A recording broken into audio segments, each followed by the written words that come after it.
What is up, my friends? You are very welcome along to tonight's Anfield Agenda News Roundup, where I'm going to take you through the latest stories surrounding our beloved Liverpool Football Club, asking you guys, as always, to let us know your thoughts in the comment section. Do drop a like on the video if you enjoy it. Actually, I don't even mind if you don't enjoy it too much, just please do drop a like on it.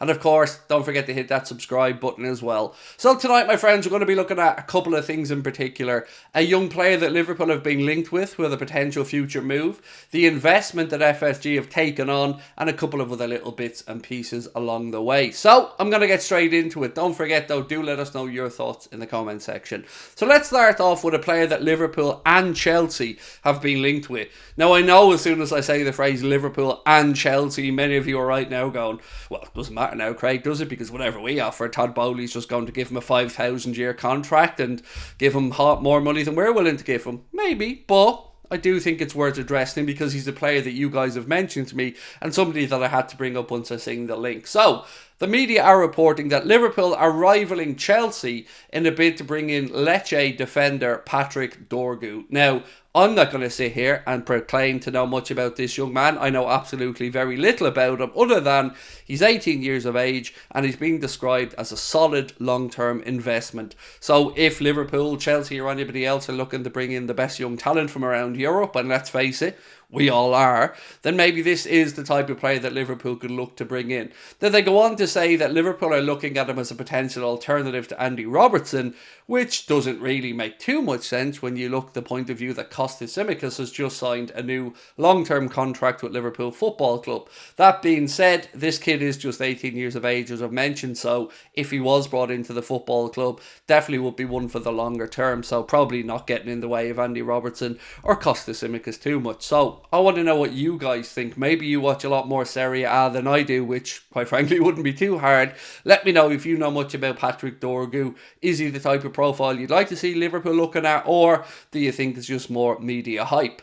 Now, moving on to another subject which caught my eye. You may or may not be aware that Dominik Szoboszlai scored an absolute rocket of a goal yesterday.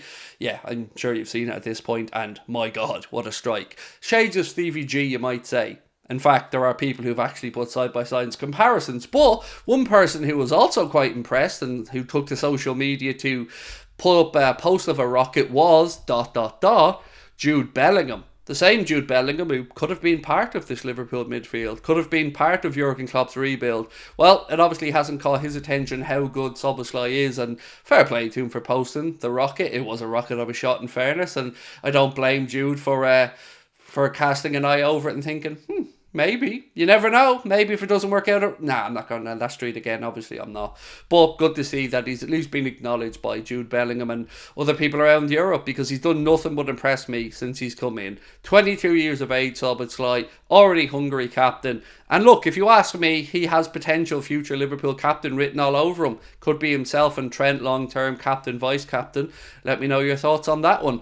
And finally, and probably the biggest story of the day, is of course the news that Liverpool Football Club today took on investment in the shape of Dynasty Executive. Or Dynasty, I should say, excuse me. So let me speak to you guys a little bit about it, tell you where we're at, tell you what has happened, and tell you how it's not really going to impact Liverpool Football Club on the pitch too much. So an announcement came out today that said, we're honoured to partner with FSG and support a remarkable legacy of Liverpool in a strategic partnership that builds upon mutual respect and deep relations among our respective teams. That's what Dynasty Executive Chairman came to say. He said, Mr. Cornwall said, Liverpool is one of the most iconic football clubs in the world with a passionate fan base and significant global reach. Dynasty is privileged to support the club and work alongside FSG to execute on the tremendous growth potential ahead. A senior advisor to Dynasty Equity, David Ginsburg, an FSG partner and former director and vice chairman of Liverpool, said Ginsburg served as chairman of FSG since its founding in 2002 and was a key player in the analysing, financing, negotiation and execution of FSG's acquisitions of the Red Sox, New England Sports Network, Liverpool, RFK Racing and the Pittsburgh Penguins. The bad news for us, my friends, that this is believed to be an investment of somewhere between 100 and $200 million. So not really game changing. It's also not really the investment for the reasons that we were led to believe it was coming on. So Correct me if I'm wrong on this one, and I could very well be, but I swear we've heard somewhere before that an investment that Liverpool took on was to help with the pandemic and help with the money lost during the COVID time. Have we heard this song before? I feel we have.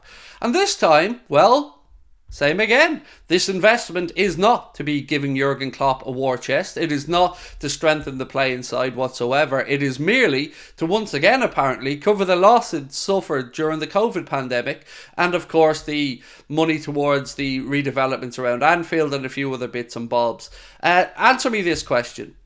How has it taken all of this time, and it has gone on for quite a while? Think back to when David Ornstein said at first that Liverpool were up for sale. How has it taken all of this time to bring on a measly investment of 100 to 200 million? Doesn't really make sense to me. But I've thought about it another way. Maybe the real problem with them taking on the investment was, of course, the fact that they wanted to bring on a strategic partner, which they've spoken about, and were yet to be told exactly what strategy this new investor is going to bring to help Liverpool moving forward. But I think they held off because they wanted to get somebody to invest at the valuation that they had, which is valuing Liverpool, I believe, at about $5 billion. So maybe that was the reason that this dragged on for so long, and that FSG were waiting for the right party. Maybe they were just waiting for the person to give them the valuation that they believe Liverpool was worth with regards to this investment. I can't help but be a little bit underwhelmed and a little bit frustrated that when they've taken on this investment, they once again will not be reinvesting that money, or even some of that money. And you don't have to take my word for this. Many prominent journalists have today been, given this caveat as well, that it won't be going to Jurgen Klopp. It won't be going into a transfer kitty. So it just seems that FSG have once again lined their pockets. At this point, it seems like they've more than recouped the money that they bought the club for. Remember, when they took on money from Jerry Cardinal and Redbird Capital previously, that pretty much got them back the money they'd spent on Liverpool, or very close to it. Now they've taken on another 100 or 200 million, valued at about 1.9 to 3.8% of the brand's value, of FSG's value. But yet again, none of it for anything other than operating revenue, which frustrates me. It does, because we thought, and we were led to believe, I believe, that Liverpool were looking to take on investment, and part of that investment would be to help Jurgen revitalise the playing squad. But once again, FSG are crying poor mouth. The excuses are happening over and over again, and the money's going to be used for, well, unsexy things for us football fans. We want the money going into playing squad. We want Liverpool and Jurgen Klopp to be pushing ahead. But I'm not saying there isn't going to be any money in the future for transfers, but don't be expecting a war chest of any of this 100 to 200 million, which is a very small investment for something to take so long. So look, that's my take on all of this. Now I want to know your thoughts. Please do let us know in the comment section. Of course, we'd love you to drop a like on the video, and if you haven't hit the subscribe button, you know what to do. That's pretty much it today, my friends. Obviously, there's been lots of other good stuff happening this week. Klopp's been speaking about Endo and how great he played, and on that, once again, Sky Sports with their player ratings have somehow given Endo a score of 6 out of 10. I don't know what match they were watching against Leicester, but to give him a score of 6 out of 10, I think it's quite pathetic, to be honest. But let me know your thoughts. Talk to you soon, guys. Take care. Bye-bye.